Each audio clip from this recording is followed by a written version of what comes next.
मैं तो नहीं छोड़ूंगा फिर।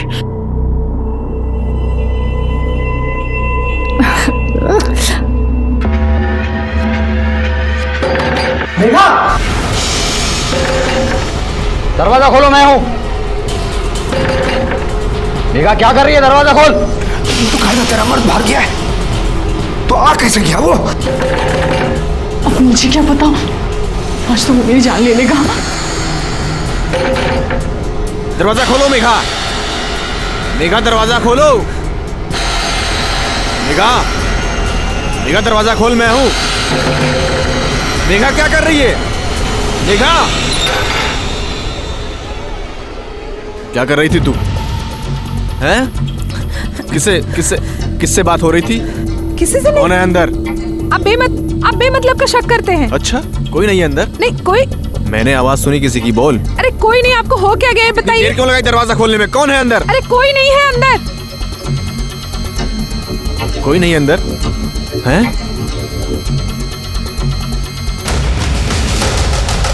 साले, अरे छोड़ दीजिए।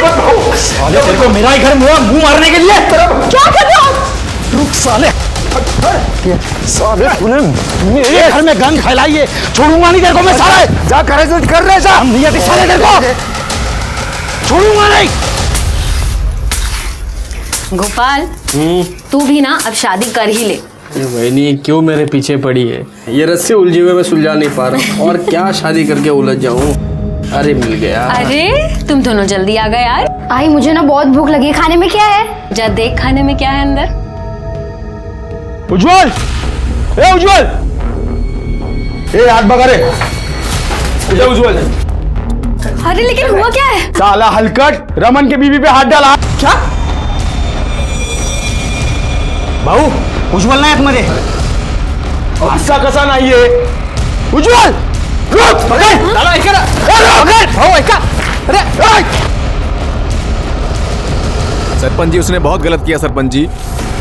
बहुत ही घटिया किस्म का आदमी है सरपंच जी। जब से मेरे घर से भागा है सरपंच जी, उसको ढूंढ रहा हूँ। आसपास सब गांव में लोग उसको ढूंढ रहे हैं सरपंच जी।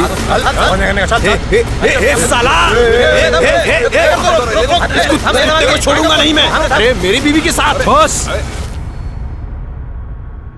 तेरी इज्जत तो नीलाम हो गई, कम से कम पंचों की इज्जत का तो ख्याल कर। हे रमन भाऊ, ये देख देख, मेरे से गलती हो गई। देख देख देख, अपने आप को मार रहा हूँ। देख ये देख, मेरे से गलती हो गई रे, मुझे माफ कर दे रे। तेरे को माफ कर दिया तो मैं अपने आप को माफ नहीं कर पाऊंगा, और इस औरत को तो मैं अभी इसी वक्त छोड़ता हूँ। बस बस बस। ए रमन भाऊ देख, मैं अपने जमीन का एक टुकड़ा नहीं, आधी जमीन तेरे को देने को तैयार हूँ मैं। हाँ, और भाऊ मैं मेघा को अपनाने को तैयार हूँ मैं। मुझे नहीं चाहिए तेरी जमीन, तू रख अपने पास। इस उल्टा को भी रख हाथ से। तो क्या चाहता है तू? हाँ, नहीं मैं मानता हूँ तेरे साथ अन्याय हुआ है। इसने पूरे गांव के मुंह पे कालिक पोती है, इसको तो सजा मिलनी चाहिए। क्यों भाइयों? हाँ एकदम सही है। क्या चाहता है तू? खून के बदले खून, इज्जत के बदले इज्जत। मतलब ये कि इसने मेरी बीवी के साथ अपना मुंह काला किया है, तो मुझे इसकी बीवी चाहिए एक रात के लिए।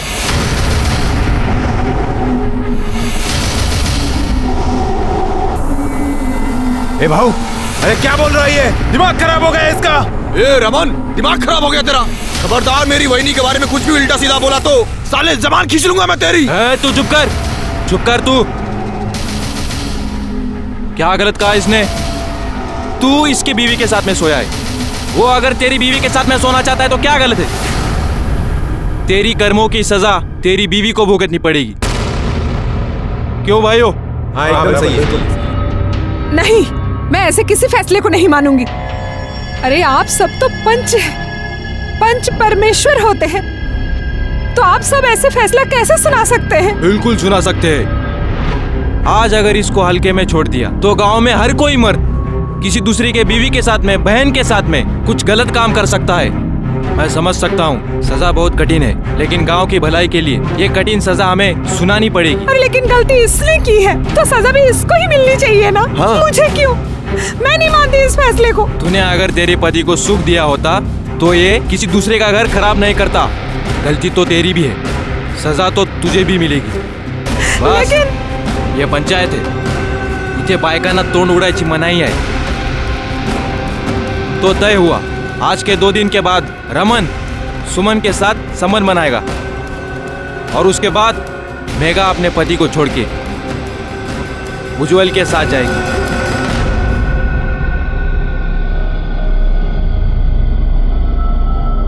आपको यह सब अजीब लग रहा होगा। आप सोच रहे होंगे ऐसा कहां होता है, ऐसा कहीं होता है? ऐसा होता है।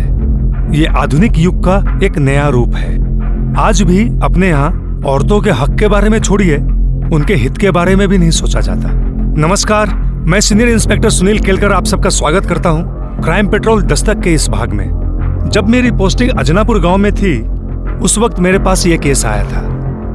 ये केस मेरे लिए खास इसलिए था क्योंकि इस केस से समाज का एक नया चेहरा मेरे सामने आया था, जो कि सिर्फ आपराधिक नहीं, घिनौना भी था। सुमन की क्या गलती थी? क्यों उसे अपने पति की अपराध की सजा मिली?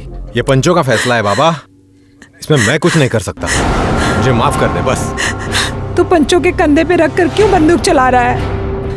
तू उस औरत के साथ खुश रहेगा? तू अपनी रोटी सेकने के लिए मेरी जिंदगी में क्यों आग लगा रहा है? क्या बोली तू? बहुत हो गया सेवक, जो पंचों ने कहा है बस वही होगा। तू उस रमन के साथ सोएगी और मैं मेघा के साथ रहूंगा बस। हाँ, ये दिमाग में रख ले तू अब।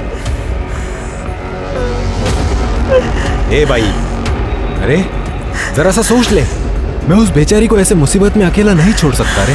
हाँ, वो औरत जो दूसरे मर्द के साथ गुलछर्रे उड़ाती है अपने मर्द के होने के बाद भी, वो बेचारी, और मैं जो तेरे चक्कर में दिन रात यहाँ पिसती हूँ, तो मैं जाहिल? हाँ, ए तुला जे बोंबलायचं ते बोंबलत बस, मिसाल नो मग। हिला डोक्याला त्रास माझ्या, बघितलं का कधी असं आरशात स्वतःला? अरे सुनो तो सही।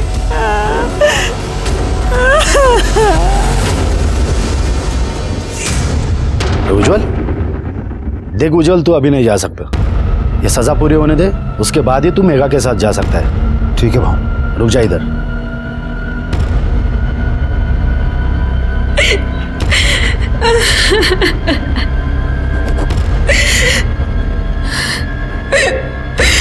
देख, तेरा दर्द मैं समझ सकता हूँ, लेकिन क्या है ना, पत्नी तो आखिर पति की अर्धांगिनी होती है। उसकी सजा तो तुम्हें तुम्हारे सर पे लेनी ही होगी।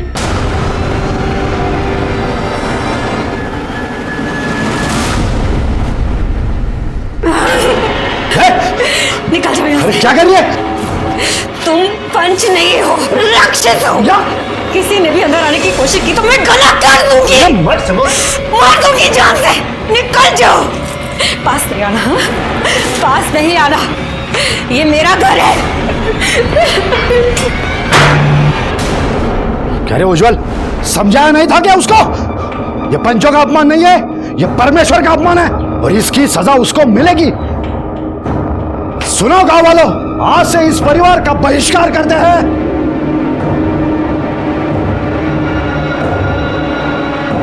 यह चप्पल का मतलब है, आज से इस परिवार से कोई ताल्लुक नहीं रखेगा। इनका हुक्का पानी बंद। अरे भाऊ ऐसा मत कीजिए भाऊ, पाया पड़ता हूँ, ऐसा मत कीजिए। समझा उसको, अगर वो मानते है तो ही तुम मेघा के साथ रह सकता है, समझा?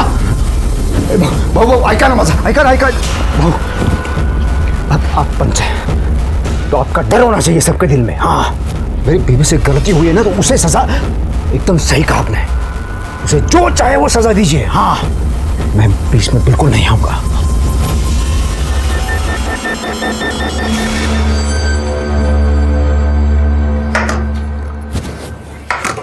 आई, ये क्या रोज रोज चावल देती है? मुझे नहीं खाना। जो है वही खा। तेरी आई है ना, तेरी आई की वजह से घर से बाहर निकलना मुश्किल हो गया है। कोई अनाज देने को भी तैयार नहीं है, और तेरे को क्या पूरन पोली खानी है? काजल कहाँ रह गई? तेरे साथी आई थी ना स्कूल से, कहाँ है? मुझे क्या पता, मैं खेल रहा था, वो चली गई। पता नहीं कहाँ रह गई। आई,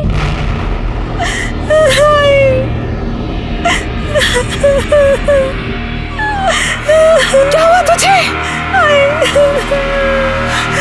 अरे पर हुआ क्या? बोल तो सही, क्या हुआ? किसने किया है सब? हाँ? रुक। भाऊ, समझते क्या हैं आप सब अपने आप को? फैसले के नाम पे कुछ भी करेंगे? शर्म आनी चाहिए आप सबको। अगर मेरे बच्चों की तरफ आंख उठा के भी देखा ना तो मुझसे बुरा कोई नहीं होगा। ये बंद कर रहे।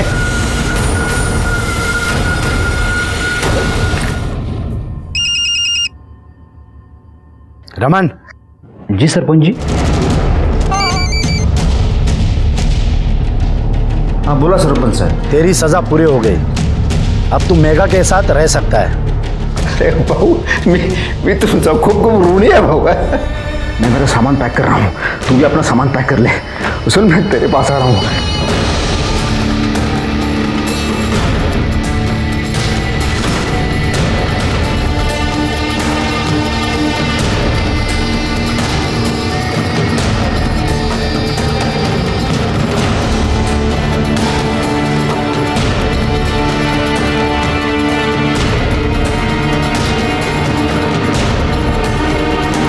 देखो तो कहाँ से मुंह काला करके आई है, पूरे गांव में गंदगी मचा के रखी है।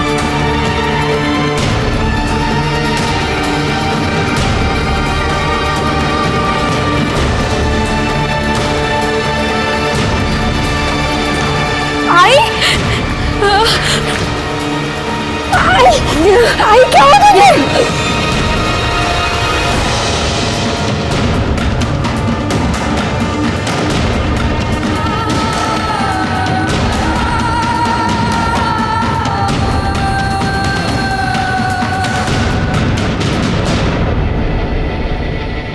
पंचों को हम परमेश्वर का दर्जा देते हैं, लेकिन इन्हीं पंचों की वजह से सुमन की जिंदगी बर्बाद हो गई।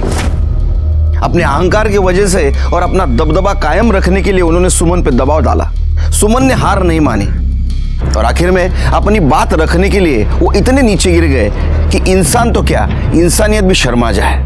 सुमन को झुकाने में तो कामयाब हो गए, लेकिन अभी भी सुमन में आत्मसम्मान अब बाकी था।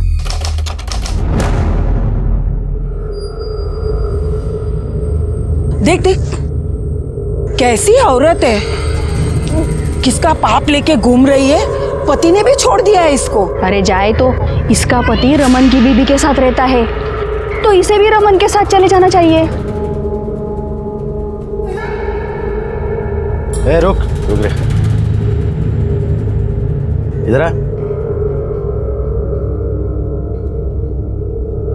तेरा पति तो बेशरम था ही, तू भी बेशरम बन रही क्या?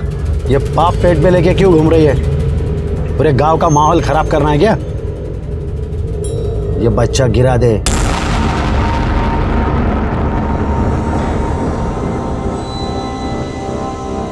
बुरानी, तू गुस्से पे लग रही है, क्या हुआ? तेरी बीवी को शर्म नहीं आती क्या? वो बच्चा लिए फिर रही है।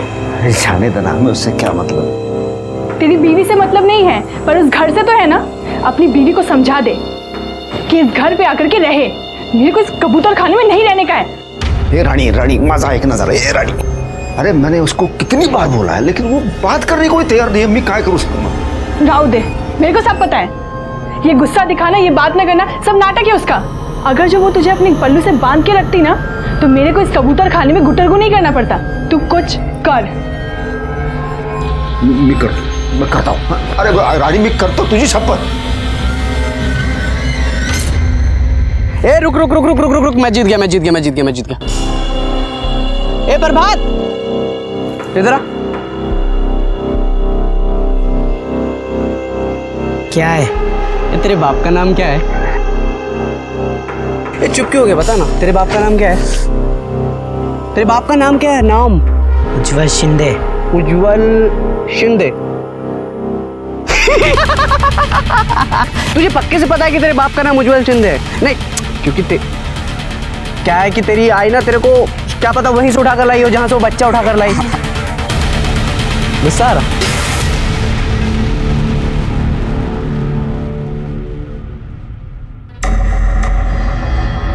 एक मिनट, किधर जा रही है? मुझे पंचों से मिला है। तू किधर? आप नहीं जा सकते। नहीं नहीं बाबू, सुमन आई है।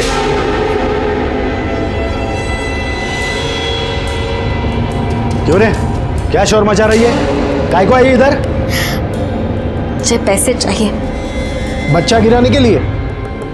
बच्चा नहीं गिराऊंगी मैं। तो क्या उस पैसे से सिनेमा देखने जाएगी? मेरे घर में खाने के लिए कुछ नहीं है, बच्चे भूखे हैं। मेरे ऊपर ये विपदा आप सभी के फैसले की वजह से आई है। आपको मेरी मदद करनी होगी। ये ले, निकल यहाँ से।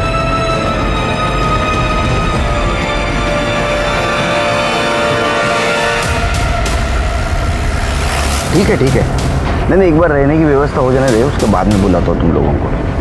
चल फोन रखता हूँ, रात में करता हूँ आराम से। बाय। चल आगे से साइड में लो ना जरा।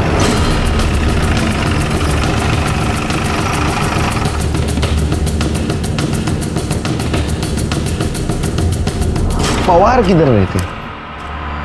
साहब तिकडे।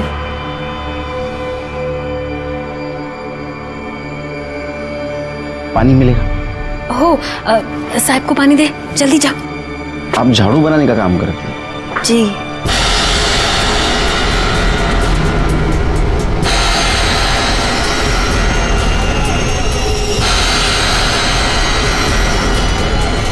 भाऊ, क्या हुआ अनिल?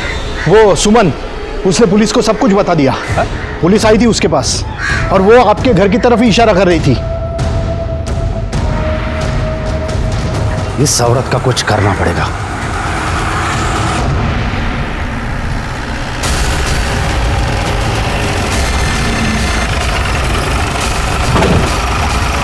चलो हम आगे, चला चलो पीछे।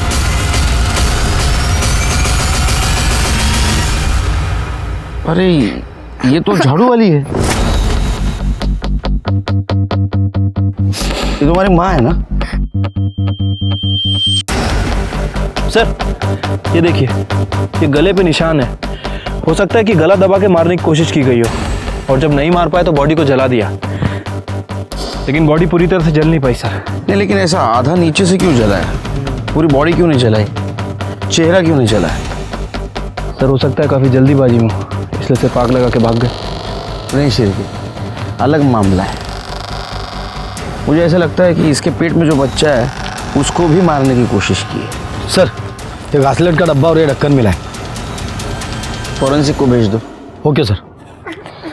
अच्छा लाश को सबसे पहले किसने देखा? मैंने।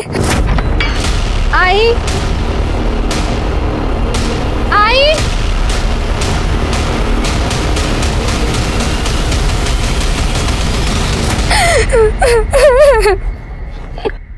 तुम्हारे बाबा कहाँ हैं?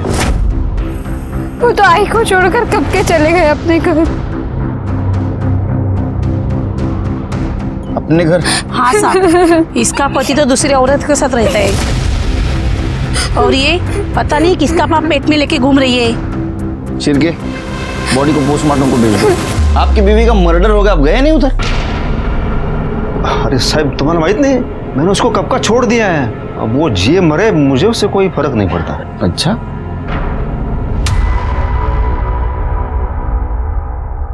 उसके पेट में बच्चा था? हाँ तो मेरा नहीं था, फिर किसका था? वो तो सुमन ही बता सकती थी ना साहब कि उसने कहाँ अपना मुंह काला करवाया था। मुझे कुछ नहीं पता सब में। नहीं, हमें ऐसा लगता है कि जिसका वो बच्चा था उसने सुमन को मारा होगा, या तो फिर उसने जो इस बच्चे की वजह से सुमन से नाराज था। जैसे कि आपको तो बहुत गुस्सा आया था ना, सुमन ने आपको धोखा जो दिया था। अरे नहीं, बिल्कुल नहीं साहब, मैं अपने जीवन में बहुत सुखी हूँ। सदा सुखी रहो। सुमन के बच्चे का बाप कौन था? अब मेरे को क्या पता साहब। कोई कुछ बताने के लिए तैयार ही नहीं है, तो पता कैसे करेंगे कि किसने किया? सिर की जब घी सीधी उंगली से नहीं निकलता है ना, तो उंगली टेढ़ी करनी पड़ती है। ए चल, चल निकल इधर से, झिपरिया। चल उठ। सब क्या हुआ सब? क्या बोलता हूँ तेरे, क्या हुआ? चल लाइसेंस दिखा। लाइसेंस के लिए अप्लाई किया है, अगले हफ्ते में आ जाएगा सब। छोड़ दो ना साहब। ठीक है चल छोड़ देता हूँ। एक बात बता, गांव में सुमन नाम की औरत मरी, उसके बारे में कुछ जानता है तू? पता नहीं साहब। पता नहीं? अरे मुझे लगा है अड्डे पे तो बहुत सारी कहानी सुनने मिलेगी। क्यों शिरके, कुछ काम का ही नहीं अड्डा। म्यूनिसिपैलिटी को फोन करो, तोड़ दो इसको। पता है साहब। तो एक बात बताओ कि ये सुमन के बच्चे का बाप कौन था और उसका किसके साथ चक्कर चल रहा था? वो बेचारी क्या चक्कर चलाएगी साहब, वो तो खुद अपने पति के चक्कर में बर्बाद हो गई थी। इसने मेरी बीवी के साथ अपना मुंह काला किया है, तो मुझे इसकी बीवी चाहिए एक रात के लिए। मेघा अपने पति को छोड़ के उज्जवल के साथ जाएगी। इसकी क्या गलती है जो मैं इसे मार दूं? तुमको शर्म नहीं आती? ये सब तेरी वजह से हुआ। सब मैंने क्या किया साहब? सब मैंने समझाया, सब ने कितना समझाया उसे। साहब बाप को पालेगी तो जान तो जाएगी ना साहब। तेरा क्या कहना है? ये सब कुछ रमन ने किया है? सब मुझे कुछ नहीं पता किसने किया, क्यों किया, कैसे किया। मैं तो मेरे घर में था साहब। घर में रहना समझा? केस खत्म होने तक घर में रहना। भागने की कोशिश करेगा ना टांग तोड़ दूंगा तेरी। चलो चल के।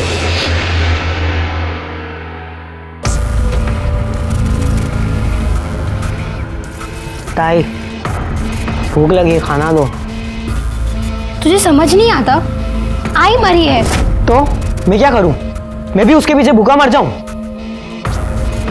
नहीं है खाना, मैं कहाँ से लाऊं? इस घर में कुछ भी नहीं है, मुझे यहाँ नहीं रहना। मैं जा रहा हूँ बाबा के पास रहने। जा तू बाबा के पास जा।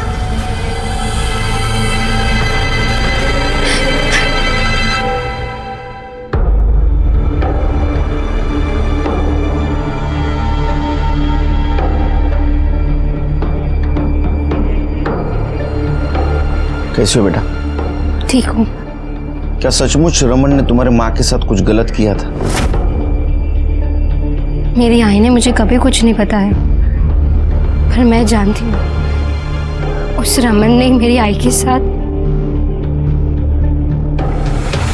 कितना घटिया इंसान है रे तू। हाँ? तेरे बीवी ने तेरे साथ धोखा किया, इसलिए अपना गुस्सा तूने उज्जवल की बीवी पे निकाला। मुझे इसकी बीवी चाहिए एक रात के लिए। ऐसी शर्त उसके सामने रखते हो, शर्म नहीं है तेरे को? हाँ साहेब, वो आदमी मेरी बीवी के साथ अपना मुंह काला कर रहा था। माझं तोंड काळा करायची वेळ आणली त्यानं माझ्यावर। लोग मेरे को नामर्द बुलाने लगे साहब, बोलते कि मैं अपनी बीवी को संभाल ही नहीं पाया। तो इसलिए तूने उसके साथ रेप किया? हाँ? और जब तेरा बच्चा उसके पेट में था तो उसको मार दिया? नहीं साहब नहीं, मैंने उसका बलात्कार नहीं किया था साहब। जो भी हुआ उसमें उस औरत की कोई गलती नहीं थी, तो मैं उसे सजा क्यों देता? तुझे क्या लगा तू बोलेगा और हम मान लेंगे? हाँ? डीएनए टेस्ट करना पड़ेगा तेरा। इसको लेके जाओ, इसका डीएनए टेस्ट कराओ और फिंगरप्रिंट ले लो। सर चलो।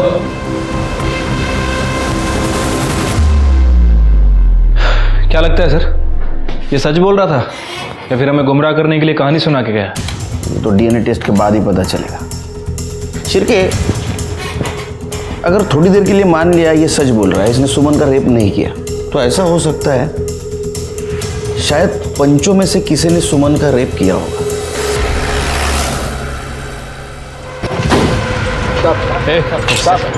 एक चमटल।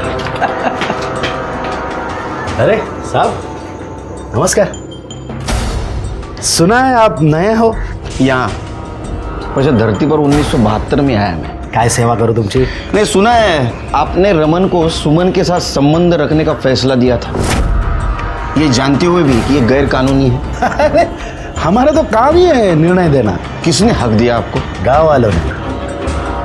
आपकी सरकार, ये कानून सब नया है, हम सदियों से निर्णय देते आ रहे हैं। लेकिन रमन ने तो कहा था कि उसने सुमन के साथ कुछ नहीं किया। मैंने उसका बलात्कार नहीं किया था साहब। इसका मतलब जो कुछ भी हुआ है वो ये घर में हुआ है। तुम सबका डीएनए करवाना है। एक्सक्यूज मी, जब इन्होंने कुछ किया ही नहीं तो क्यों डीएनए करवाना है आपको? नो एक्सक्यूज मी, आप कौन है? मैं इनका लॉयर हूँ। तो आपका भी डीएनए करवाना पड़ेगा। सर शायद आप मजाक कर रहे हो। शांत बैठिए। अगर रमन तैयार है डीएनए टेस्ट करवाने के लिए तो आप क्यों डर रहे हैं? डर किस चीज का साहब? मैंने तो अपनी नसबंदी करवा ली है। चलो, अगर वो लड़का मेरा निकला तो पहले मैं सरकार पे केस ठोक दूंगा क्या? और रही बात वो रमन की, वो तो नपुंसक है, अपने खुद के बीवी को भी वो बच्चा नहीं दे पाया, इसलिए तो डीएनए टेस्ट करने के लिए तैयार हो गया वो। शिरके, इन सब के बयान ले लो और उसके ऊपर इनके सिग्नेचर और अंगूठे के निशान लगवा। अब क्या करें सर, ये लोग खुद से तो बोलेंगे नहीं और गांव में इनके खिलाफ कोई बोलने वाला नहीं है। सबूत बोलेगा, शिरके सबूत बोलेगा। एक काम करो, इन सारों के फिंगरप्रिंट्स सुमन के घर जो फिंगरप्रिंट मिले उससे मिला, उसके पति उज्जवल के भी। इन सब ने उस औरत के साथ बहुत बुरा किया है, इनको तो नहीं छोड़ूंगा मैं। सर, सुमन की पीएम रिपोर्ट।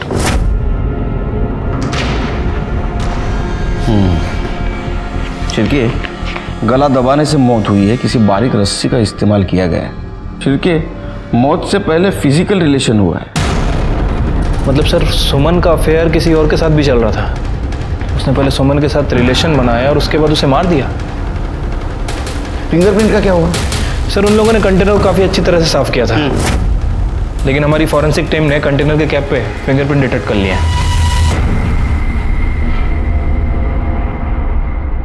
चलो, बहुत रात हो चुकी है, चल तू जा अपने घर जा। बाबा, मजीवा अच्छा ने मुझे आके साथ ही रहना है। तेरे को कितनी बार समझाया मैं, तू यहाँ पे नहीं रह सकता, चल तू जा। अब रहने देना, यहाँ पे रहेगा तो कम से कम मेरे काम में हाथ बटाएगा। ठीक है, तू कहती है तो उसको रहने देता हूँ। हाँ, तो इसका मतलब ये नहीं कि तेरी बीवी की मरने के बाद तेरी बेटी को भी मेरे माथे पे आके थोप देगा तू। बच्ची बड़ी हो जाएगी तो फिर शादी के लिए पैसे कहाँ से आएंगे? कुछ सोचा है?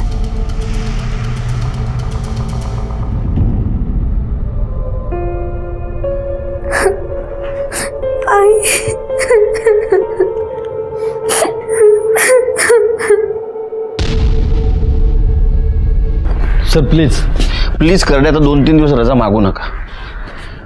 सर, वो कंटेनर पर जो फिंगरप्रिंट मिले थे वो पंचों से मैच नहीं करते, और ना ही रमन और उज्जवल से। लेकिन सर, इन पंचों के कॉल रिकॉर्ड से ये कंफर्म है कि ये सुमन के घर गए थे।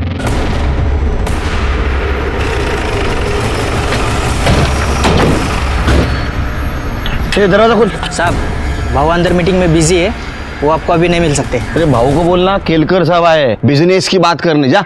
इसको बोलना मीटिंग चल रही है भाऊ की, रुको बोलना, जा। दरवाजा खोल। खोलता हूँ सर।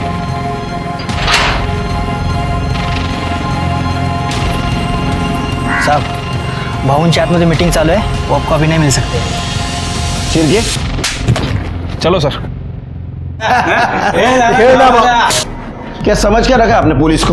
हाँ, अरे आप लोग ऐसे कैसे अंदर आ गए? यहाँ सभा चल रही है। ये सभा चल रही है। देखिए, हम पुलिस की इज्जत करते हैं, इसका मतलब ये नहीं कि आप बिन बताए यहाँ चले आए। कम से कम तमीज से तो बात कीजिए। तो अब मेरी तमीज देख और मेरी बातें सुन। तेरे से शाने बहुत मिले मेरे को जिंदगी में, समझा? और टेढ़े लोगों के साथ कैसा टेढ़ा बर्ताव करना चाहिए ये पता है मेरे को। एक कहानी सुनाता हूँ तेरे को। मात्रे,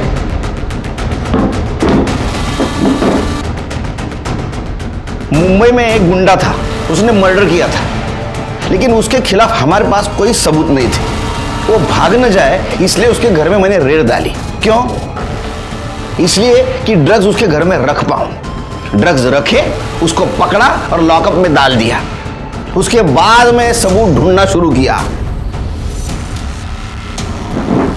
तुम्हारे खिलाफ तो मेरे पास सबूत है, अब खेलो पत्ते।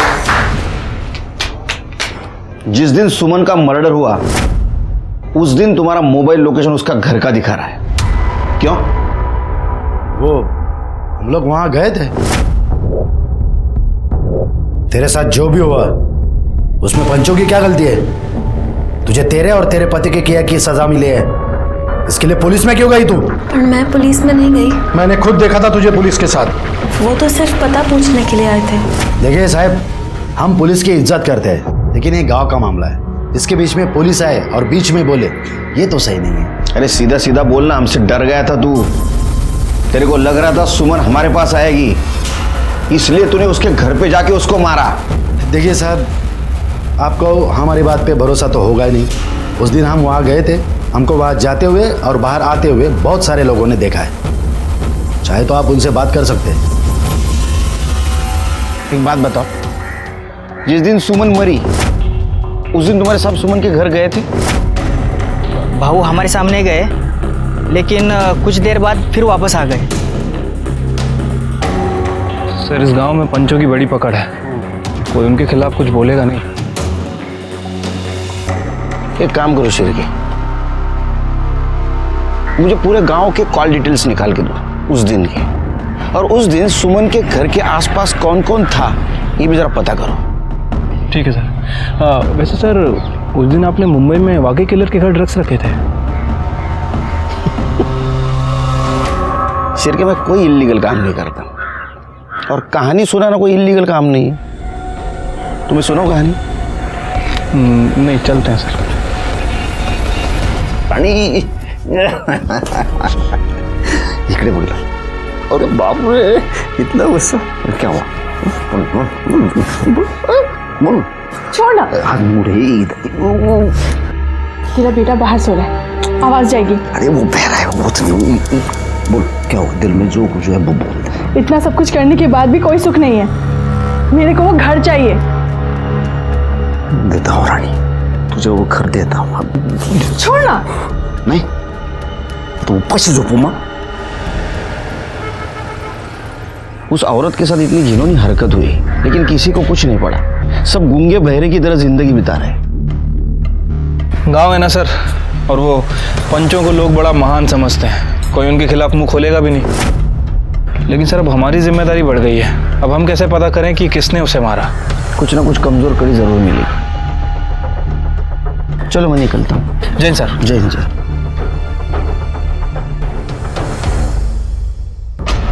शिरके। हाँ सर। लॉयर, उसका वकील, उसके बैकग्राउंड के बारे में पता करो। कुछ गफला वफला किया है क्या? कुछ ना कुछ क्लू जरूर मिलेगा। ठीक है सर। मुझे यहाँ क्यों बुलाया आपने? आपके पंचों के राज जानने के लिए। बताओ। देखिए, मेरे क्लाइंट ने कुछ नहीं किया था, और अगर करते भी तो मैं आपको क्यों बताता? वो तो है, मुझे क्यों बताओगे आप? आप तो लॉयल लॉयर है ना, इसलिए शायद आपने आपके पहले वाले क्लाइंट के बारे में एक लॉयर को बताया था।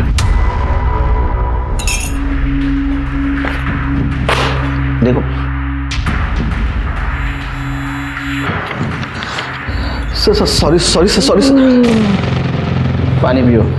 सर अगर मैं बार काउंसिल में गया ना तो आपका लाइसेंस जब्त हो जाएगा। सर प्लीज कुछ मत कीजिए, मैं आपको सच सच बताता हूँ। मान ले मेरी बात, गिरा दे ये बच्चा, पैसे हमसे लेके जा।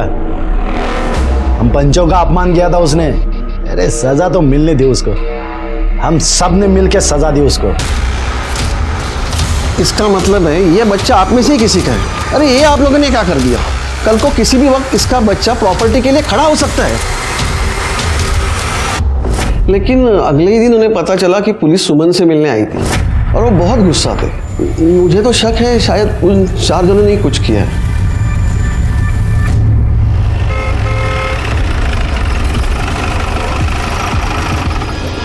तुम्हारे डीएनए टेस्ट का परमिशन लेटर कोर्ट से लाया है। ऐसे कैसे? अब ऐसे नहीं कर सकते, मुझे मेरे लॉयर से बात करनी पड़ेगी। अरे फोन क्यों नहीं उठा रहा है?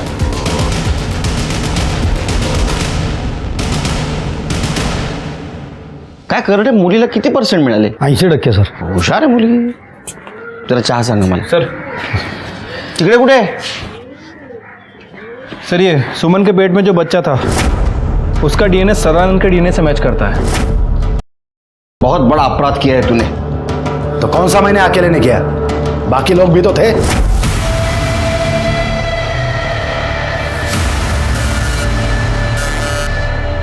शर्म आती है तेरे जैसे लोगों से। शिरके सर अरेस्ट करो इसको। सर हमारे पास इनके एंटीसिपेटरी बिल के पेपर्स हैं, ये देखो। तुम्हारे पास रखो, क्योंकि बच्चे के डीएनए के साथ इसका डीएनए मैच हुआ है। लेकिन सर आप ये कैसे साबित करेंगे कि सुमन के साथ इन्होंने रेप किया था? हाँ साहब, कुछ पैसों के लिए वो खुद आई थी मेरे साथ सोने के लिए, और मैंने नहीं किया है उसका मर्डर। सर ये बच्ची आपसे मिलना चाहती है। क्या हुआ काजल बेटा? साहब मुझे ना मेरे बाबा ने घर से निकाल दिया है। अब मैं क्या करूंगी? मैं कहाँ जाऊंगी?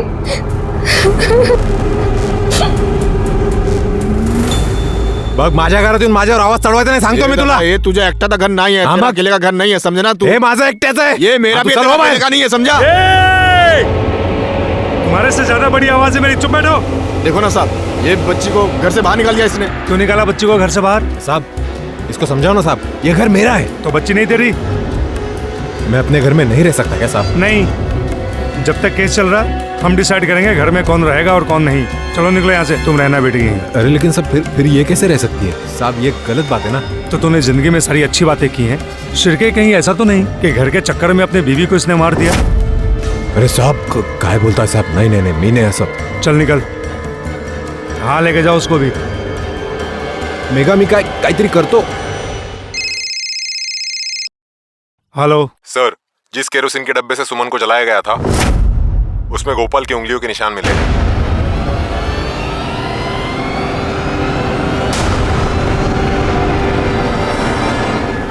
गोपाल?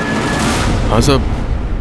तेरा नाम तो भगवान का है, लेकिन फिर भी तूने करतूत राक्षसों वाली की है। क्या साहब?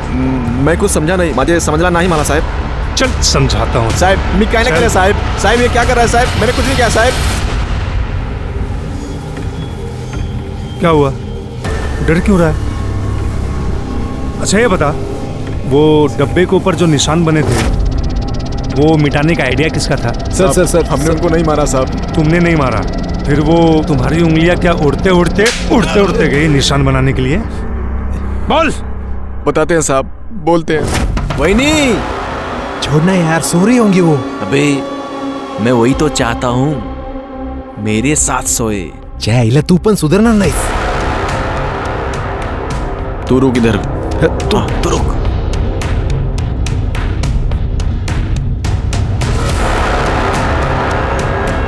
सुमन, वही नहीं, तू जानती थी ना मैं तुझे पहले से पसंद करता हूँ। हाँ, मुझे एक मौका दे दे। हाँ? मैं जानता था।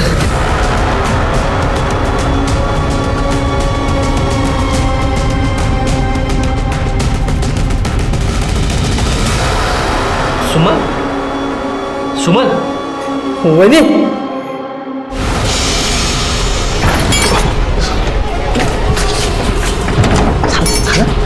झालं। लेकिन वो मर गई। क्या? तू उसको मार दिया?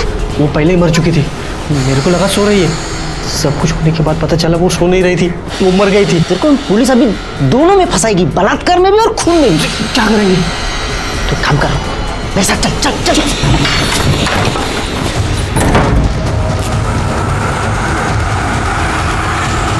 साहब मैंने उनको नहीं मारा साहब, मैंने सिर्फ उनकी लाश जलाई। उस बेचारी औरत के साथ यही होना बाकी था कि उसके लाश को भी मर्द ना छोड़े। तेरी पहले से नजर थी ना उस पे। उसने ना कहा था इसलिए तूने उसको मार दिया और बाद में लाश के साथ बलात्कार किया। किया ना? हाँ? नहीं मारा साहब, नहीं मारा। कर दे सर, इसको इतना मारो कि सच बोले। अगर ये सच नहीं बोला तो तुम्हाला कायमची रजा। मैं अंदर से हिल गया था। जब सुमन जिंदा थी तो लोगों ने उसका हर तरह से शोषण किया था, लेकिन वो मरने के बाद उसके लाश के साथ मैंने तय किया था कि सुमन को इंसाफ दिला के रहूंगा। लेकिन वहां के हालात इतने खराब थे कि ये काम मुश्किल होते जा रहा था।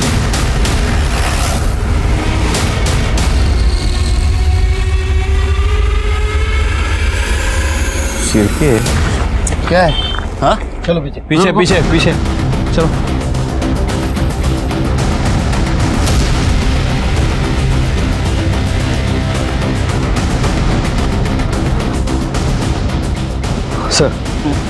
सर झाड़ियों में चाकू मिला है, शायद इसी से वार करके इसका खून किया गया है।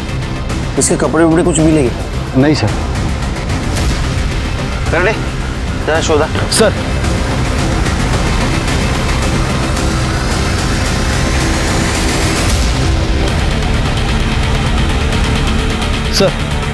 ये लॉकेट मिला है।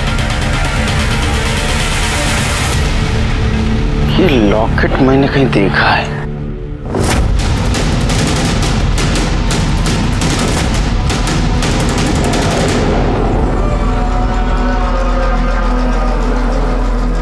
ये लॉकेट मेरा नहीं है, मेरा लॉकेट तो मेरे ही पास है। ये देखिए। तू लेकर गई थी ना मेरा लॉकेट?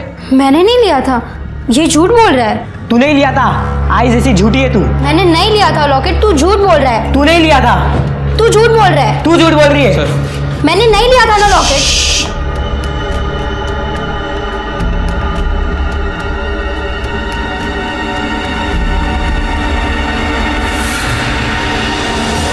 तुम जाओ बेटा, नहीं तुम बैठो, तुम बैठो, तुम जाओ।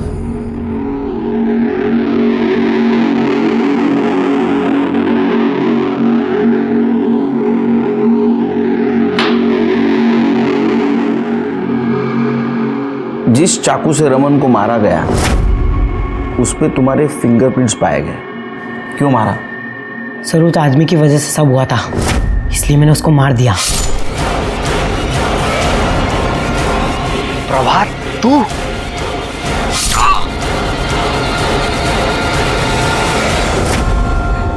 सर ये सब शुरू उसने किया था, तो सजा तो मिलनी थी ना। उसकी वजह से सब मुझे स्कूल में चिढ़ाते थे,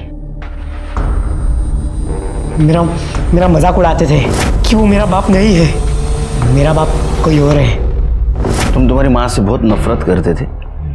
बहुत। और शायद इसीलिए तुमने तुम्हारे माँ को मार दिया। आई, मुझे पैसे चाहिए। पैसे तो नहीं है, और जितने हैं वो अभी बचा कर रखना है। इसका भी तो ध्यान रखना है ना। ये कौन है तेरा? मैं तो तेरा बेटा हूँ ना। तो ये भी मेरा ही बच्चा है। तू अपना सोचती है, इसके बारे में सोचती है, मेरे बारे में नहीं सोचती है। बोल बोल ना, मेरा बाप कौन है, मैं कहाँ से आया हूँ, बोल ना।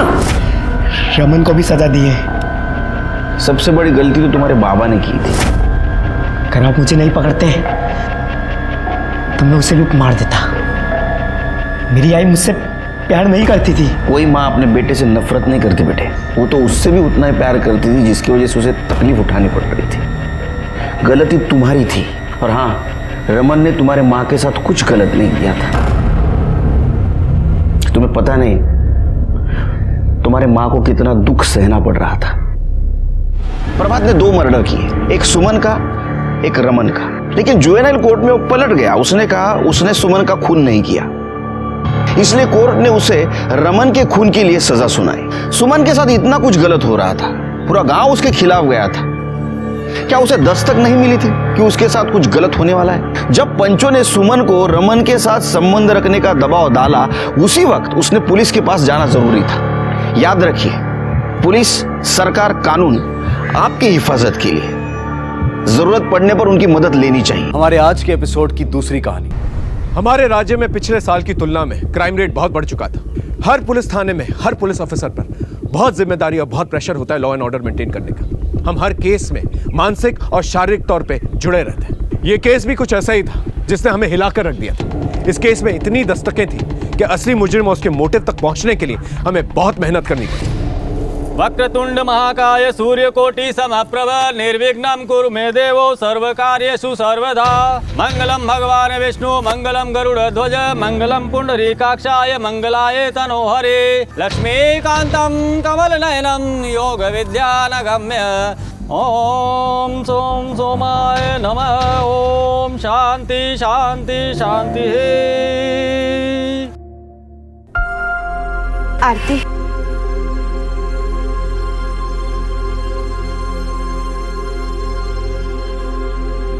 संभाल अपने आप को, वैसे भी दूर थोड़ी ना जा रही है।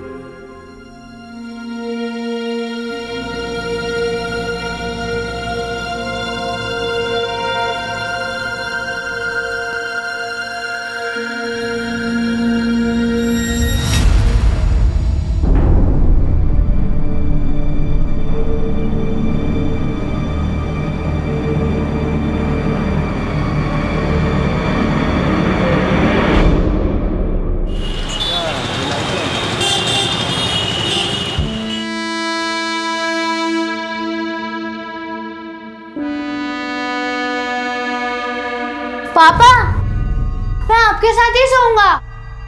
आज तुम दादी के पास सोओगे बेटा। नहीं, मैं आपके साथ ही सोऊंगा।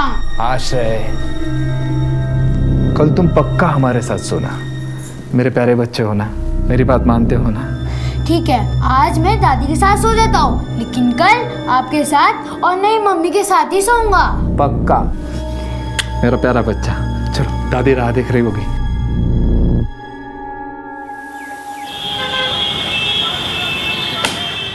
राजीव, तुमने इस बार भी अपना मंथली रिकवरी टारगेट पूरा नहीं किया है। अगर नहीं हो रहा हो तो बता दो मुझे, तुम्हारा रिप्लेसमेंट ढूंढना पड़ेगा। नहीं सर, मैं पूरी कोशिश करूंगा सर। आप तो जानते हैं सर मेरी हालत। इसीलिए मौका दे रहा हूं।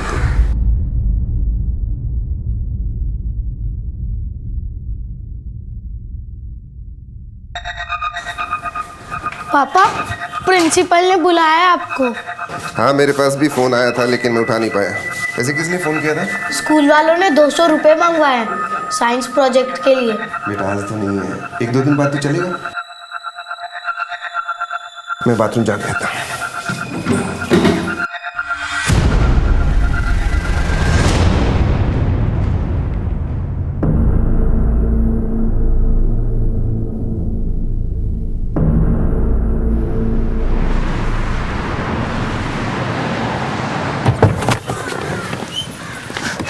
नमस्ते नमस्ते नमस्ते।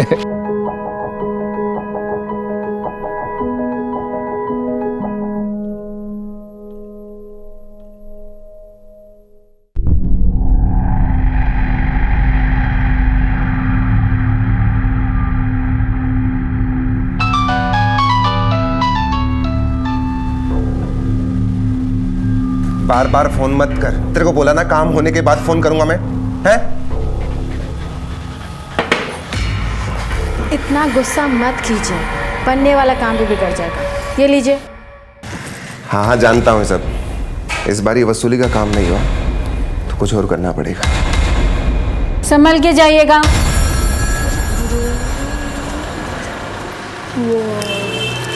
चलो बेटा, मुझे काम से जाना है। मैं भी आऊंगा आपके साथ। बेटा मुझे कुछ अर्जेंट काम से जाना है। चलो मैं तो। भी आऊंगा बस। चल पीछे बैठ।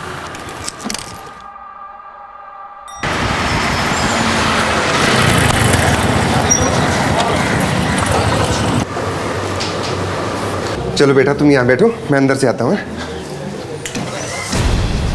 एक काम करने के कितने चक्कर लगवाएगा धीरज? लगता है सीधी उंगली से घी नहीं निकलेगा। सुन, आवाज थोड़ी नीचे करके बात कर, समझा? पैसे भरना फिर। जितना भी हिसाब किताब था सब छुट्टा कर दिया मैंने। तेरा दोस्त आया था अमित, उससे हिसाब मांग, वो निकल यहाँ से। अगर तूने अमित को दिया होता ना तो अमित मुझे बोलता। चली कर पैसे। रोक। चल जल्दी जल्दी।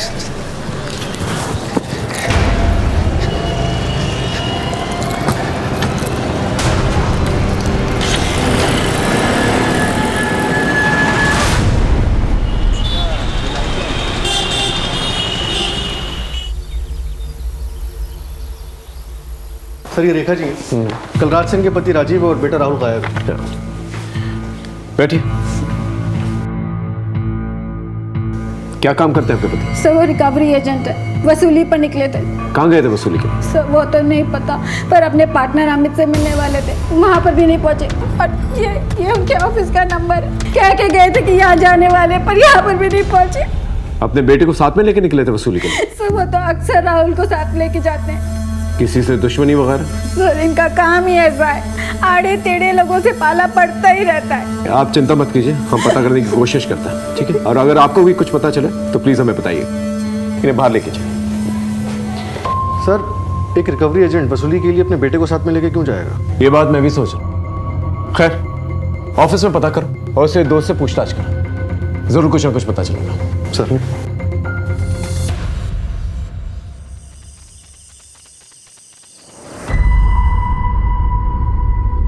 The number you are trying to call is currently switched off. The number you are trying to call is currently switched off.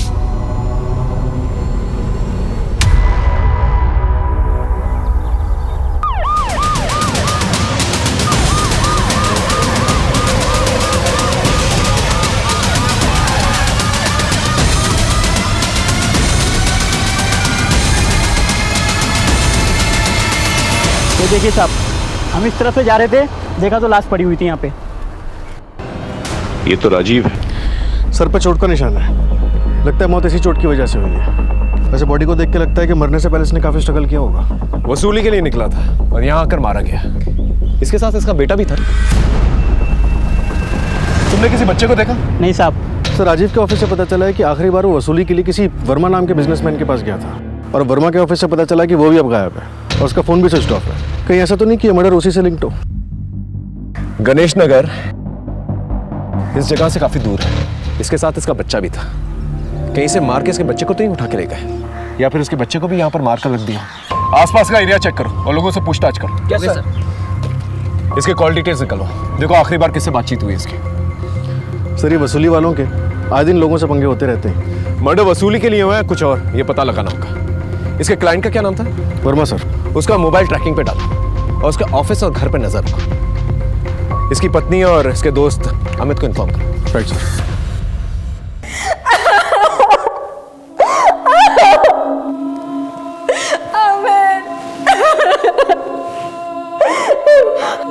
मेरा बेटा राहुल का। देखिए हम उसे ढूंढ रहे हैं।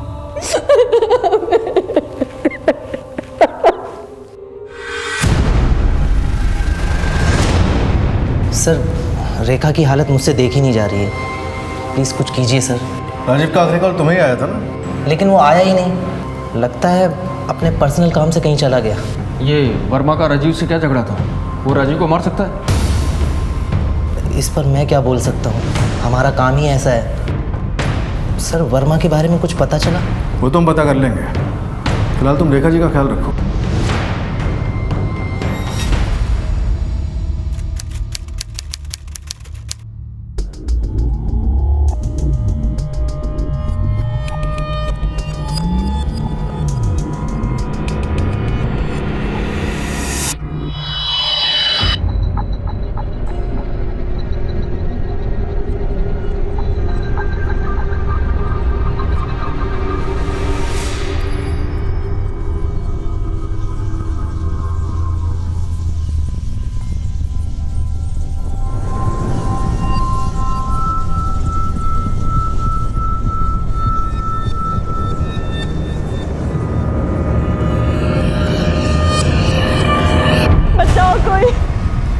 बचाओ मुझे,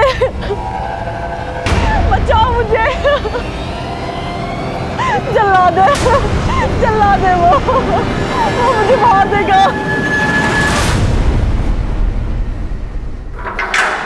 सद्दू चल, तेरी वेल हो गई है। अरे विश्वास, मेरी वेल हो गई। मैं तैयारी करता हूँ, तू बाहर आ जा, फिर मिलते हैं। मुझसे एक हफ्ते की बात है, मेरी भी बेल हो जाएगी। हाँ तो ठीक है ना, तेरे बाहर आते ही सारे काम निपटा देंगे, बस तू अपना ध्यान रख। चलता हूँ दोस्त। चलिए हवलदार साहब। देखिए आप टेंशन मत लीजिए, पैसे आपको पूरे मिल जाएंगे, बस काम पूरा हो जाना चाहिए। समझिए आपका काम हो गया।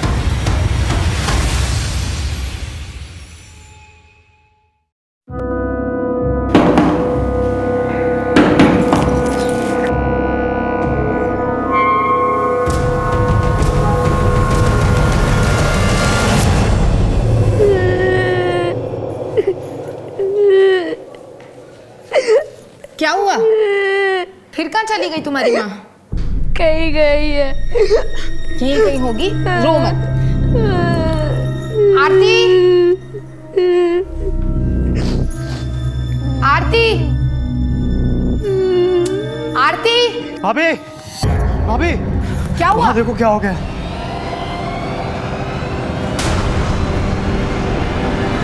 वो देखो।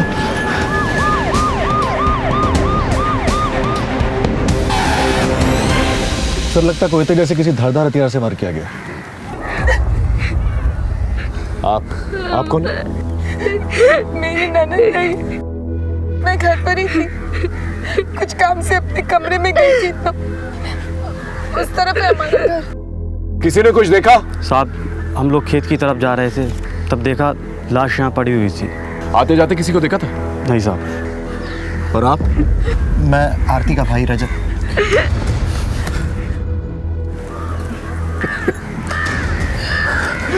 तेरी किस्मत में माँ का प्यार नहीं है बेटा।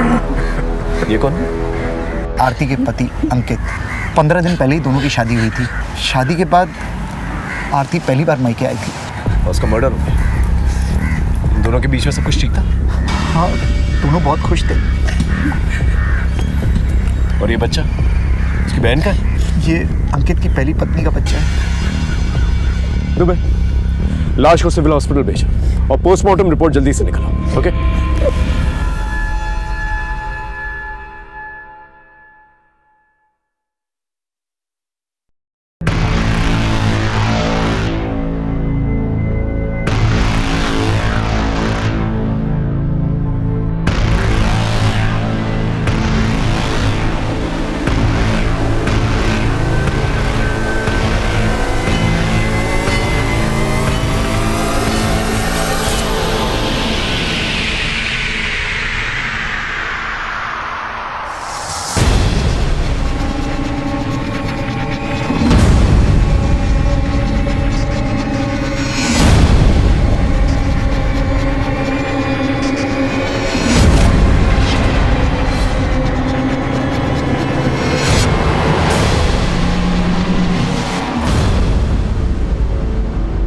आपकी पत्नी को इतनी बेरहमी से मारा गया, आपको किसी पे शक है? नहीं सर, सब कुछ तो ठीक चल रहा था। अभी 2 दिनों पहले ही मायके आई थी, फिर ये वारदात हो गई सर। देखिए, आपका पर्सनल मामला, लेकिन हमारा जानना बहुत ज़रूरी है। आपका 10 साल का बच्चा है। आपकी ये शादी आरती के साथ उसकी मर्जी से हुई थी? जी हाँ सर, आरती की फैमिली से थोड़ी जान पहचान थी, उनके यहाँ से रिश्ता आया तो मैंने भी स्वीकार कर लिया। अब सर, मुझे बीवी की ज़रूरत थी और मेरे बच्चे को माँ की।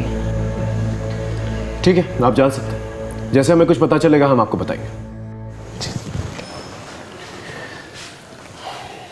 दुबे, इसकी शादी की कहानी तो बहुत इंटरेस्टिंग है। पता करो ये सच बोल रहा है कि नहीं, क्योंकि महज 15 दिनों की शादी के बाद लड़की की मौत हो जाती है। ये बात जरूर कुछ कह रही है। सर, राजीव के सर पे चोट तो पत्थर से लगी है, लेकिन उसकी मौत स्ट्रैंगुलेशन की वजह से हुई है।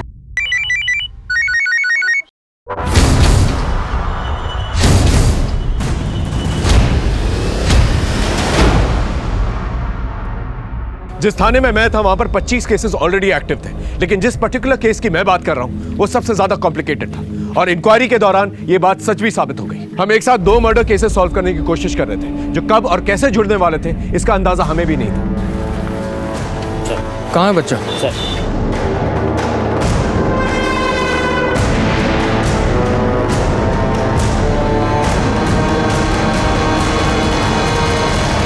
राहुल, कहाँ था तू इतने दिन? तुझे कुछ हुआ तो नहीं? राहुल, तुम्हारे पापा अब इस दुनिया में नहीं रहे।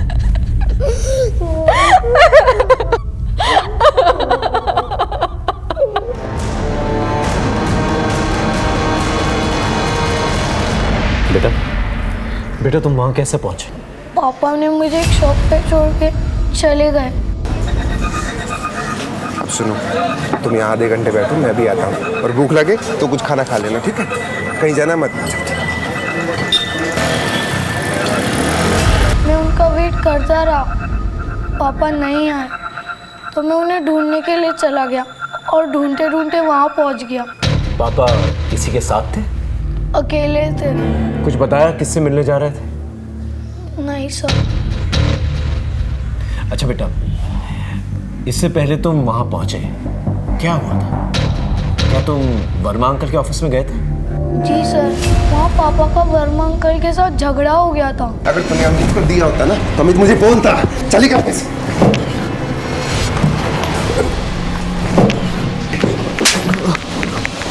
रोक! इस वर्मा की खोज तेज करो। इस केस की जड़ तक जल्द से जल्द पहुंचना है मुझे। सर, यह है आरती की पोस्टमार्टम रिपोर्ट। मल्टीपल इंजरी से एक्सेसिव ब्लीडिंग मौत की वजह है। और सर, मैं आरती की फैमिली हिस्ट्री निकाल रहा था, तब पता चला कि इसका एक और भाई है, विश्वास सिंह, जो रेप केस में जेल में बंद था। अभी कुछ दिन पहले पैरोल पे बाहर आया। क्या? और सर, सबसे इंटरेस्टिंग बात यह है कि हाँ, मेरी ननद आरती ने ही अपनी सहेली शिवा से बलात्कार का इल्ज़ाम लगाया था मेरे पति पे, जबकि ऐसा कुछ भी नहीं था। आरती को तो ऐसा करना ही था। करना ही था मतलब? क्यों नहीं करेगी सर? मेरे पति उसकी राह में रोड़ा जो बन रहे थे। कैसा रोड़ा? साफ साफ बताइए। सर वो आरती और दीपक के बीच कुछ चल रहा था। भैया कहाँ रखे इसे? ऐसी जगह रखना जहाँ खराब ना हो।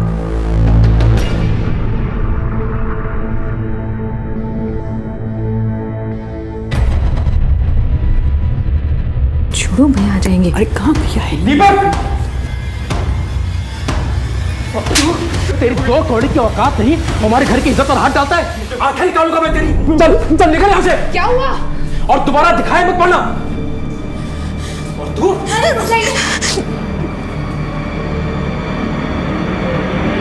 उस दिन के बाद सबको पता चल गया। आरती का बाहर आना जाना सब कुछ बंद हो गया। रिश्ता ढूंढने लगे थे उसका, इसी का बदला लेना था उसे विश्वास से, इसलिए उसने शिवा का साथ दिया, जबकि ऐसा कुछ नहीं था। चल कल मिलते हैं। अरे यार इतना अंधेरा हो गया तो कैसे जाएगी? अरे मैं चली जाऊंगी, तुझे घबराने की कोई बात नहीं। मैं उधर ही जा रहा हूँ, चलिए मैं आपको छोड़ देता हूँ। आइए।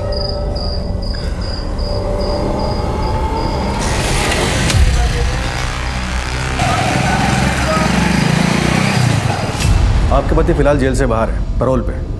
आरती के मर्डर से ठीक 2 दिन पहले। कहीं ऐसा तो नहीं कि उन्होंने आरती से? सर मुझे नहीं पता कि कब वो जेल से बाहर निकले, और मरा हुआ आदमी क्या किसी को मारेगा सर? सब कुछ तो चला गया, घर बार बिजनेस। 10,000 मिलते हैं रजत भैया से। मैं भी उनको बाहर निकालने के लिए वकील से मिल रही थी। देखिए आप टेंशन मत लीजिए, पैसे आपको पूरे मिल जाएंगे, बस काम पूरा हो जाना चाहिए। ये दीपक कौन है? मुझे नहीं पता, ये नौकर वॉकर रखने का काम तो रजत जी और विश्वास करते थे।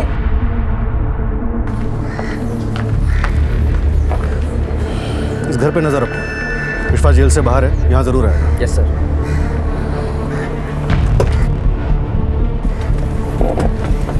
रजत के घर की तरफ देखो।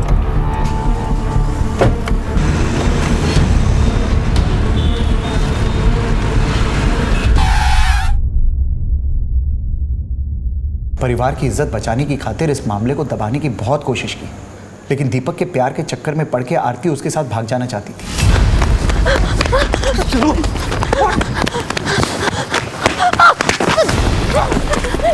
हमको जो करना है कर लो, आरती को कुछ नहीं कहोगे। इसको संभाल, लगता है तू मर के ही मारेगा। आज इसका किस्सा ही खत्म कर देते हैं।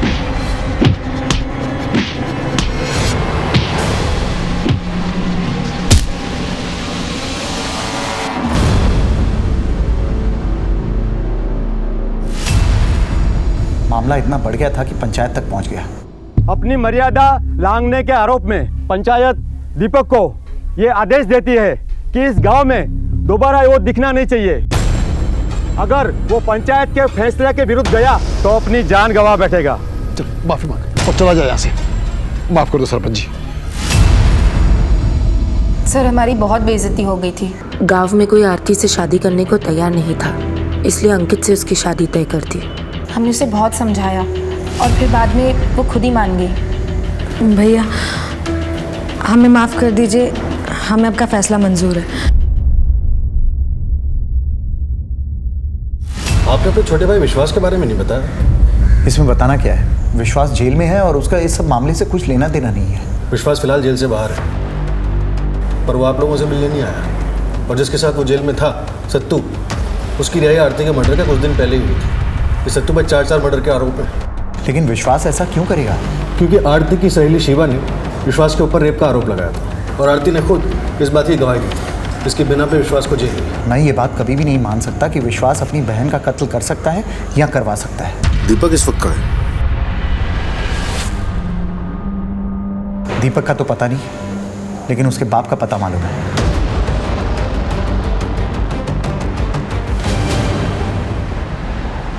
साहब, पंचायत के फैसले के बाद दीपक दिल्ली चला गया और वहीं काम करता था। बस कभी कभी लोगों से छिपकर मुझसे मिलने आता था।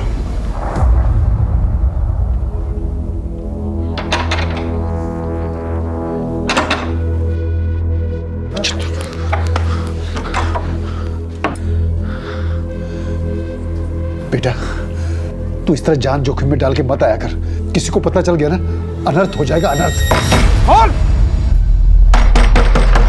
कौन?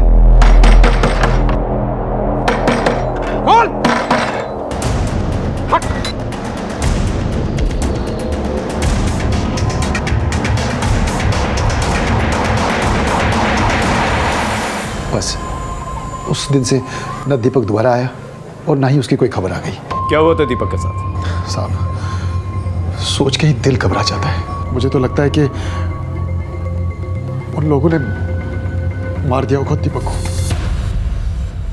किसने? आरती की फैमिली ने? और कौन हो सकता है साहब? सारे फसाद की जड़ तो वो आरती है। दीपक के प्यार में इतनी पागल थी कि शादी के बाद एक बार मुझसे मिलने आई थी। कुछ पता चला?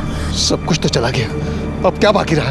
और तुम भी चली जाओ, दोबारा आना मत इस तरफ, लेकिन तुम्हारे लिए अच्छा रहेगा। इसके चक्कर में ही तो मेरा बेटा मुझे गंवाना पड़ा।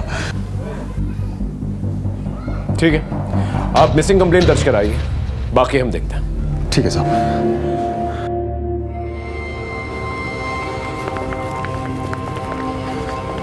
इस घर पे 24 घंटे नजर रखो। दीपक के डिटेल्स सारे थानों में भेजो। इसकी सारी की सारी इंफॉर्मेशन मुझे चाहिए।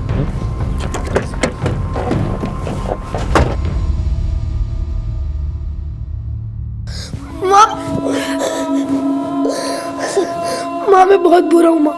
मैंने पापा की जेब में से पैसे चुराए थे। सॉरी पापा, अब मैं कभी चोरी नहीं करूँगा। लेकिन आप वापस आ जाओ।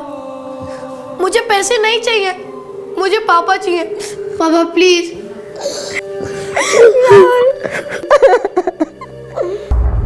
सर दीपक के गांव से लेकर दिल्ली तक के सभी कॉन्टैक्ट्स को सर्च किया, लेकिन उस रात उसकी किसी से भी बात नहीं हुई थी। सर कहना मुश्किल है कि उसके साथ उस रात क्या हुआ होगा। जहां उसकी लाश मिली वहां से 100 मीटर की दूरी पर एक शमशान भूमि है, जहां लगभग हर एक घंटे में एक लाश आती है। उस रात भी एक लाश आई थी, एक लावारिस लाश। हमने पता करने की कोशिश की, लेकिन उसकी कोई आइडेंटिफिकेशन नहीं मिली। सबके कॉल रिकॉर्ड चेक करो। इस तरह से दीपक का गायब हो जाना बहुत कुछ कह रहा है। सर अगर ये मान भी लेते हैं कि दीपक उस दिन मार दिया गया, तो अब आरती शादी कर चुकी थी, तो फिर उसके मर्डर की वजह क्या थी? यही तो हमें पता लगाना है कि दीपक जिंदा या मर चुका है, या फिर आरती को मार के फरार है, क्योंकि आरती ने अपने घर वालों की मर्जी से शादी की थी। Right sir. सर हाँ, वर्मा का पता चल गया है। बोलेगा? हाँ सर, क्या खातिरदारी कर रहे थे? बोल। पहले राजीव से झगड़ा किया, फिर उसके मर्डर लोकेशन पर गया। राजीव से मेरा झगड़ा हुआ था। एक काम करने के कितने चक्कर लगवाएगा धीरज? लगता है सीधी उंगली से घी नहीं निकलेगा। सुन, आवाज थोड़ी नीचे करके बात कर, समझा? पैसे भरना फिर। जितना भी हिसाब किताब था सब छुट्टा कर दिया मैंने। तेरा दोस्त आया था अमित, उससे हिसाब मांग और निकल यहाँ से। अगर तूने अमित को दिया होता ना तो अमित मुझे बोलता। चली कर पैसे। रोक! मेरे ऑफिस में मेरे से झूठ बोल रहा था, मुझे मार के और 10,000 रुपये भी छीन के भाग गया साहब। मुझे बहुत गुस्सा आया तो मैंने अपने आदमियों के साथ उसका पीछा किया। सर जब मैं उसके पीछे गया तो देखा तो वो वहाँ पहले से ही मरा पड़ा। मैं फंस गया, मेरा झगड़ा हुआ था उससे, और क्या करता मैं, इसलिए डर के वहाँ से भाग गया। आप चाहे तो मेरे आदमियों से भी पूछ सकते हो। तेरी वसूली का अमाउंट अमित ने सेटल किया था? हाँ सर। सर रेखा भाभी के कहने पर ही वो सेटलमेंट किया था। घर के हालात ही इतने ख़राब हैं। राजीव मार्जिन से ज़्यादा पैसे मांग रहा था वर्मा से। राजीव से ज़्यादा तुझे घर की चिंता है? सर मैंने ही कहा था अमित से सेटलमेंट करने के लिए, भला कम ही सही, कुछ तो पैसे आते कमीशन के। यहाँ राहुल के स्कूल से फ़ोन आने लग गए थे कि फ़ीस जमा करो। अपने पति राजीव से बात करने की जगह आपने अमित से बात की, क्यों? सर वो सुनते तो मैं ज़रूर करती, पर वो हमेशा गुस्से में आके लोगों से उलझ पड़ते थे। अपने स्वभाव की वजह से उसने कभी तुम्हें मारा पीटा था? नहीं सर, कभी नहीं। अब राजीव के बाद आपके घर का खर्च कैसे चलता है? आप तो नौकरी नहीं करती ना? सर वो फ़िलहाल तो अमित ही मेरे घर का खर्चा चला रहे हैं, पर वो मेरी मदद करें कि बहुत जल्दी मुझे जॉब मिल जाए। दोस्त के पीठ पीछे दोस्त की डील तोड़ दी, घर में कुंडली मारकर बैठे हो, और जैसे ही मौका मिला राजीव को रास्ते से हटा दिया।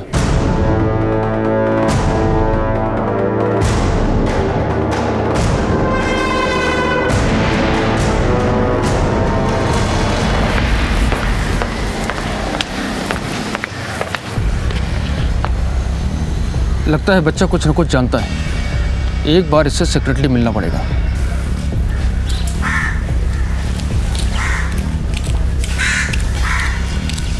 बेटा सुनो, इधर आओ।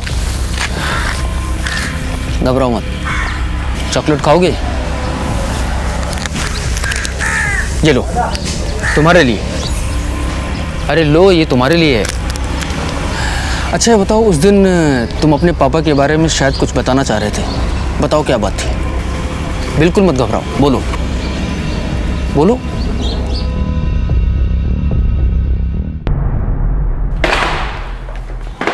देख, सच में हमारे पास टाइम नहीं है। तेज केसेस चल रहा, इसे सच सच बोल। तेरे और राजीव के बीच में झगड़ा हुआ था ना? सर आप जैसा सोच रहे हैं वैसा कुछ भी नहीं है। मैं तो बस अपने दोस्त का भला चाह रहा था। राजीव को क्यों मारा? सर मैं ऐसा सोच भी नहीं सकता। रेखा तो मेरी बहन जैसी है।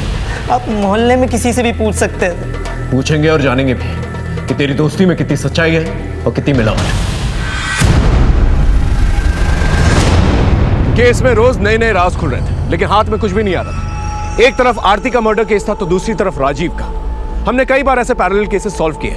कभी कभी तो हमने 5-6 इन्वेस्टिगेशंस एक साथ किए, लेकिन इन दोनों केसेस में हमारी एनर्जी बहुत ज्यादा जा रही थी और कोई भी क्लू नहीं मिल पा रहा था। लेकिन कहते हैं ना, जब अंधेरा बहुत गहरा होता है तो सुबह होने को है।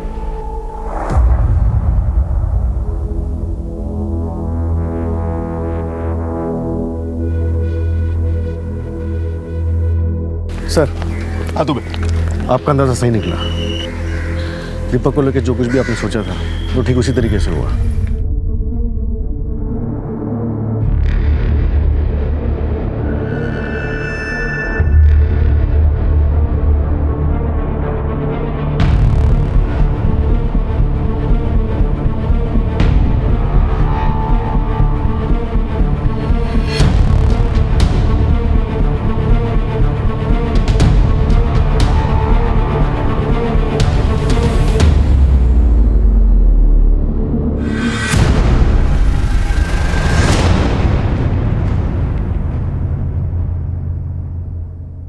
तू तो कह रहा था तेरा बेटा मर चुका है। तो कौन है ये? इसका भूत? साहब डर गए थे साहब। हमको लगा हमारा बेटा दीपक फंस ना जाए, इसलिए हम झूठ बोले थे साहब। बहुत झूठ बोल लिया तू। अब तेरा बेटा सच बोलेगा। बोल क्या मामला है? सब वो लोग तो हमें उस दिन मार ही डालते, लेकिन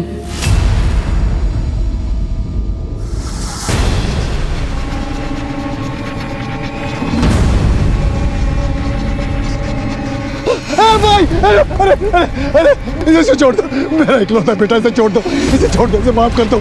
मेरी 3 एकड़ जमीन है वो भी ले लो, मगर इसे बख्श दो, इसे बख्श दो भाई। ठीक है बख्श देता हूँ, लेकिन याद रखना दोबारा दिखाई दिए ना, नहीं तो हम वही करेंगे जो रजत भैया ने कहा। नहीं दिखेगा। छोड़ दो इसे। माधव भैया ने हमें अपने रिस्क पर छोड़ा था। अगर रजत को पता चल जाता तो हम फंस जाते। 4 महीने तक हम चुप रहे, हमारा ही दिमाग खराब हो गया था, तो हम उस दिन उसको फोन किए। तुम हमको बताए क्यों नहीं कि तुम ठीक हो? सब बोले तुमको मार दिए, हम मार के और शादी कर लिए। क्या करते आरती, हमको जान का बहुत खतरा था, इसलिए अब हम तुमको फोन किए हैं। देखो अभी भी कुछ नहीं बिगड़ा है। हम ना 6 दिन बाद घर जाएंगे, वहां से भाग जाएंगे, किसी को कुछ पता नहीं चलेगा। नहीं आरती, तुम्हारी शादी हो गई है अब। तुम सोचो कि हम मर ही गए थे उस दिन। ये सब हम कुछ सुनेंगे नहीं। हम तुमको बता दे रहे हैं 6 दिन बाद हम घर जाएंगे और तुम हमें गांव के पुल के पास मिलना, वहीं तुम्हारा इंतजार करेंगे। अगर तुम नहीं आए ना तो कसम से जान दे देंगे। सर वो मान ही नहीं रही थी, हम उसे समझाने नहीं जाते तो कुछ उल्टा सीधा कर बैठती। समझाने गया था निपटाने? कहाँ सर, हम तो पुल के पास पहुंच ही नहीं पाए। रुक रुक। क्या अभी कौन हो भाई? किया क्या है मैंने?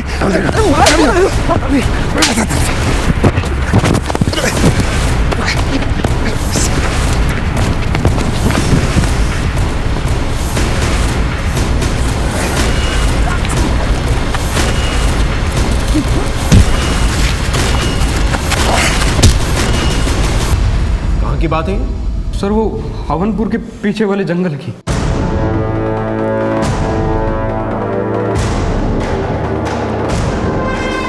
क्या ये वही आदमी है? हाँ साहब, ये वही था ये।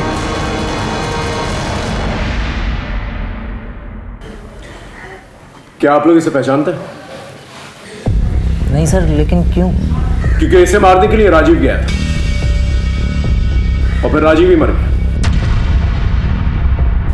ध्यान से देखिए, शायद कुछ याद आ जाए।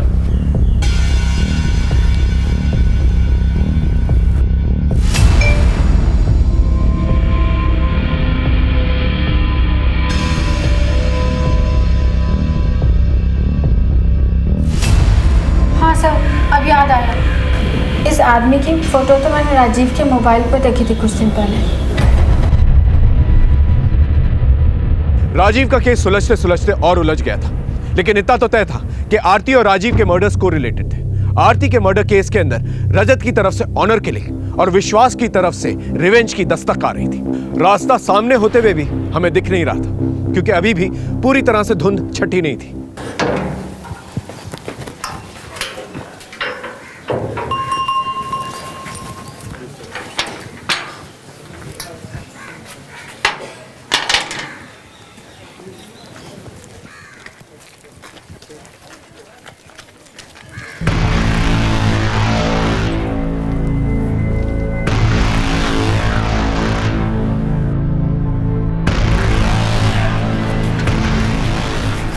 विशाल!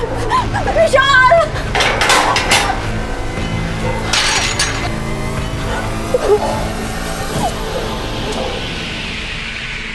फिर वो विश्वास था?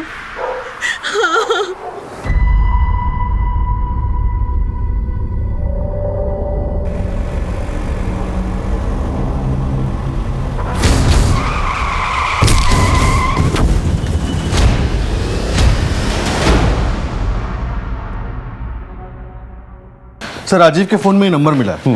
शायद इसी नंबर से दीपक का फोटो भेजा गया होगा, जो किसी फेक आईडी पे रजिस्टर्ड है। केरला का एड्रेस है। जिस बात का मुझे शक था वही था।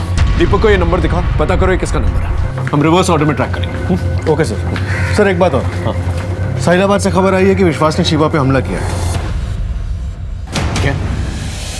साहिलाबाद पुलिस स्टेशन को अलर्ट करो, बस विश्वास को पकड़ो। इससे पहले अपनी बहन को मारा, अब अपने दुश्मनों के पीछे पड़ा। इससे पहले कुछ और करे, धर लो उसे। सर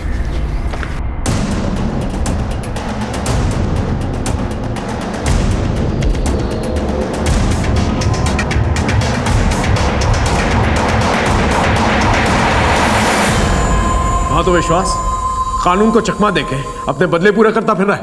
पहले अपनी बहन आरती को मार दिया, अब उसकी दोस्त शिवा के पीछे पड़ा हुआ। मैंने किसी को नहीं मारा सर, मैं तो बस सच जानने के लिए घूम रहा हूँ। कौन सा सच?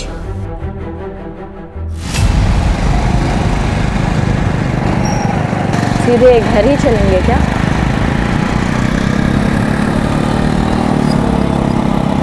कोई और ठिकाना तो होगा ही आपका, वहाँ चलो।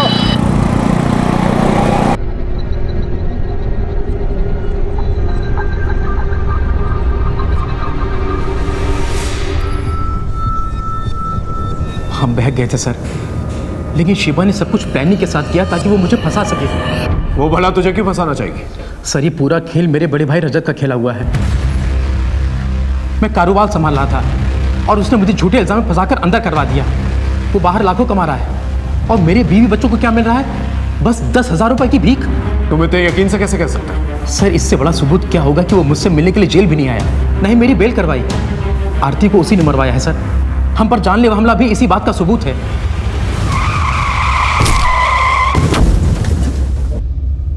एक रेप केस में जेल गए आदमी पर भरोसा करना बहुत मुश्किल था, लेकिन जांच करना हमारा फर्ज था। इसलिए हमने जड़ें खोदना शुरू की और साथ ही साथ उस रेप केस की सच्चाई जानना हमारे लिए बहुत जरूरी था। बोलो। सर, मुझे 10 लाख रुपए का ऑफर दिया गया था विश्वास को फंसाने के लिए। किसने दिया था ये काम? केस के दायरे बढ़ते जा रहे थे और साथ ही साथ हमारी इंक्वायरी भी, और फिर हमने केस से रिलेटेड हर एक इंसान को टटोलना शुरू किया और आखिरकार हमें एक सिरा मिल ही गया। सर, ये ट्रांजैक्शन काफी टाइम से चल रहा है और ये बैंक जिस गांव में है, ये दोनों भी उसी गांव के। दुबे 100% मोटिव यही है, लेकिन फिर भी हमें ठोस सबूत चाहिए। इनके गांव जाके पता करो। Okay sir. सर, दीपक ने बताया कि उसका फोटो आरती के मोबाइल में था, उसका मोबाइल ट्रैकिंग पे डाल दिया। ठीक है, पहले इससे निपटते हैं।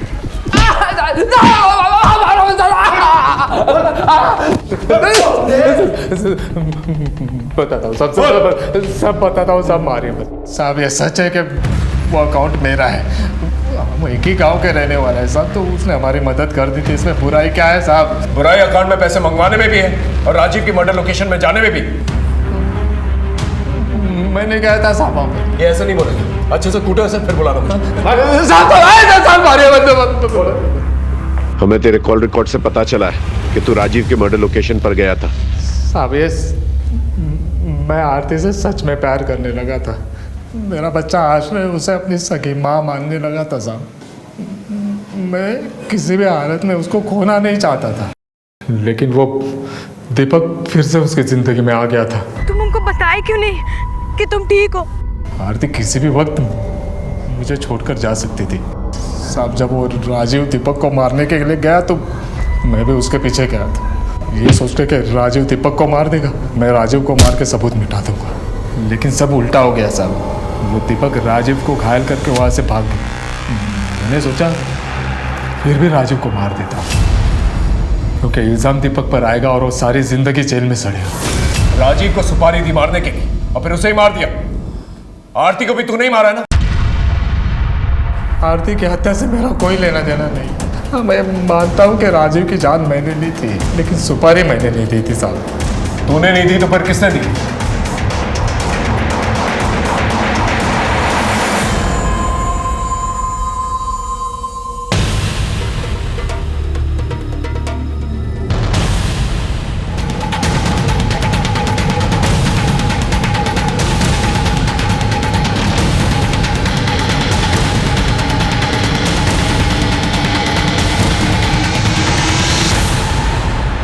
अंकित पे ये मेहरबानी किसने की ये हमें पता है, लेकिन क्यों की ये तुम हमें बताओगे। किसी की मदद करना जुर्म है क्या? मैं तो भूल ही गया था, हम एक आम इंसान से नहीं बल्कि एक शातिर मुजरिम से बात कर रहे हैं। लेके आओ उसे। कुछ याद आया या इसी की तरह अच्छी तरह से खातिरदारी करें आपकी? इसने जो भी बोला होगा झूठ बोला होगा।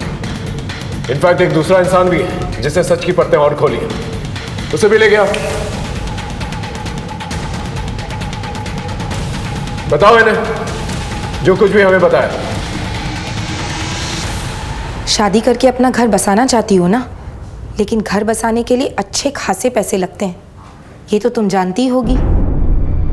बस मैं जैसा बोलूं तुम बिल्कुल वैसा ही करो, बाकी सब मैं संभाल लूंगी। और ये रही वो फोटो जो तुमने आरती के मोबाइल से चुरा कर किसी फर्जी नंबर से राजीव को सेंड की थी। अब सच बताओगी या अच्छे तरह से दावत करें तुम्हारी? अंकित और मैं एक दूसरे से प्यार करते थे, लेकिन हमारी शादी नहीं हो पाई। 10 साल तक हम एक दूसरे से नहीं मिले। 2 साल पहले अंकित की पत्नी की मौत के बाद हमारी मुलाकात हुई। रजत को अगर सब कुछ पता चल जाता तो हाथ से सब कुछ निकल जाता, सारी प्रॉपर्टी, सारा बिजनेस, सब कुछ जो छोटा होने के बावजूद भी विश्वास के हाथ में था। इसलिए मैंने शिवा के जरिए पहले विश्वास को ठिकाने लगाया। भाई भाई का खून ना उबले, इसलिए मैंने रजत के कान भरे। सुन लो एक बात ठीक से, अगर तुमने उससे मिलने की कोशिश किया, उसकी जमानत कराने की कोशिश की, तो मैं जान दे दूंगी। विश्वास के बाद आरती को ठिकाने लगाना बाकी था। आरती दीपक से प्यार कर बैठी थी। मुझे लगा अगर उसने दीपक से शादी कर ली तो आधी प्रॉपर्टी उसके साथ चली जाएगी, इसलिए मैंने दीपक के खिलाफ रजत के कान भरे।